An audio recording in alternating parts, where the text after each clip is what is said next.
Hi friends, তোমরা সবাই কেমন আছো? আশা করি ভালো আছো। দেখো, আজকে আমি পাবদা মাছ রান্না করব। পাবদা মাছ আর বড়ি, আর এখানে কাঁচা লঙ্কা টমেটো গুছিয়ে নিয়েছি। বাকি মশলা তোমাদের সঙ্গে শেয়ার করব। চলো, এখন আমি রান্নাটা শুরু করে নিই। বন্ধুরা, তোমাদের কি রান্না সবার হয়ে গেল? হাই ফ্রেন্ডস, এখন রান্না করতে চলে এলাম। দেখো, আমি পাবদা মাছ রান্না করব। আগে আমি এই বড়িগুলোকে ভেজে নিই।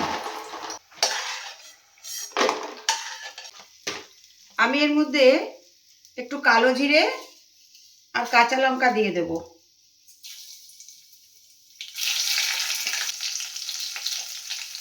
এবারে আমি টমেটো দিয়ে দেব, একটু নুন দিয়ে দিলাম।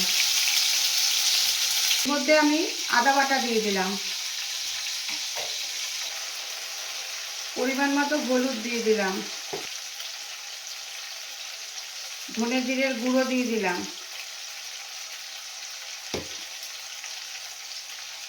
লঙ্কার গুঁড়ো দিয়ে দিলাম, আর কিছুটা কাঁচা লঙ্কাও দিয়ে দিলাম।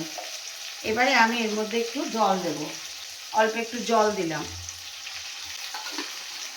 গুঁড়ো মশলা তো বন্ধুরা, এবার মশলাটাকে আমি ভালো করে কষিয়ে নেব।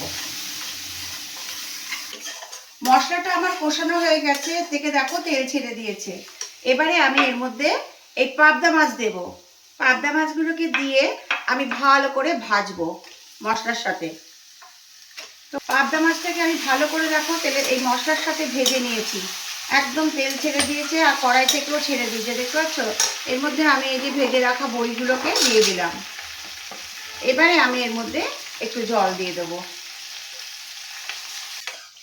তোমরা কারা পাবদা মাছ খেতে ভালোবাসো বন্ধুরা?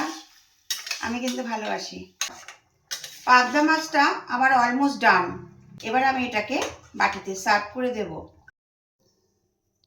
দেখো বন্ধুরা, বড়ি দিয়ে পাবদা মাছের ঝাল কমপ্লিট করে আমি বাটিতে সার্ভ করে দিয়েছি। ভিডিওটা যদি ভালো লাগে তোমরা একটা লাইক কমেন্ট করো, আর এরপরে অন্য কোনো ভিডিও নিয়ে অবশ্যই চলে আসবো তোমাদের সামনে। টাটা, অনেক অনেক ভালোবাসা।